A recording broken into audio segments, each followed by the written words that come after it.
Maharashtra superfast news चॅनलमध्ये आपले सहर्ष स्वागत आहे। का सत्याची धार लेखणीची महाराष्ट्रातील ताज्या आणि वेगवान बातम्या पाहण्यासाठी आपल्या हक्काचे चॅनल शेअर करा, लाईक करा आणि सबस्क्राईब करा। धन्यवाद। Maharashtra superfast impact. दिघोडा चिरले रस्ते दुरावस्थेची प्रशासनाने घेतली दखल। काँग्रेसचे रामनाथ पंडित यांच्या आंदोलनाला यश। दिघोडा ते चिरले या मुख्य रस्त्यावरील दिघोडा नाकावरची झालेली अत्यंत दयनीय अवस्था आणि वाढते जीवघेणे अपघात याविरोधात काँग्रेसचे जिल्हा उपाध्यक्ष रामनाथ पंडित यांनी प्रशासनाविरुद्ध एल्गार पुकारला होता। या गंभीर समस्येची दखल घेत महाराष्ट्र सुपरफास्ट वृत्तवाहिनीने 29 जून रोजी रोखठोक वृत्त प्रसारित केले होते। या बातमीचा जोरदार इम्पॅक्ट झाला असून सुस्त प्रशासनाला अखेर जाग आली आहे। प्रशासनाने तातडीने दखल घेत या रस्त्याची दुरुस्ती केली आहे।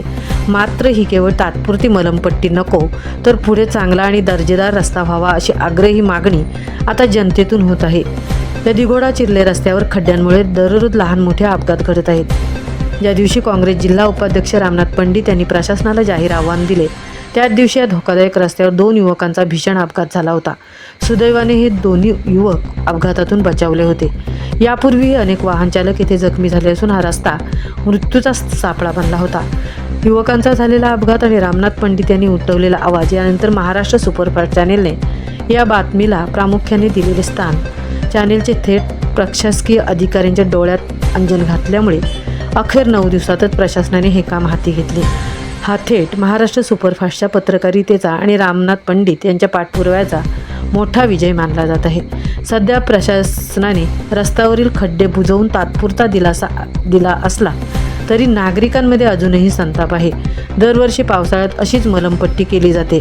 काही दिवसातच हा रस्ता पुन्हा उखडतो।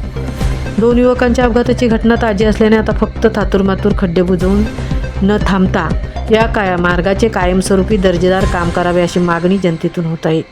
जनतेच्या मागणीला न्याय दिल्याबद्दल काँग्रेस जिल्हा उपाध्यक्ष रामनाथ पंडित यांनी महाराष्ट्र सुपरफास्ट चॅनेलची विशेष आभार मानले आहेत आणि माध्यमाने दाखवलेल्या ताकदीमुळे प्रशासनाला जाग आली असे सांगत त्यांनी तातडीने काम सुरू करणाऱ्या प्रशासकीय यंत्रणेचेही आभार मानले आहेत। तसेच रस्ता पूर्णपणे सुरक्षित होईपर्यंत आपला पाठपुरावा असा सुरू राहील असा इशाराही त्यांनी यावेळी दिला।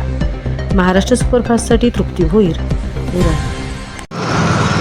महाराष्ट्र सुपर न्यूज चॅनल यांनी माझी जी दखल घेतली आंदोलनाची आणि ती दखल शासनापर्यंत पोहोचवली त्याबद्दल महाराष्ट्र न्यूज चॅनलचं मी आभार मानत आहे।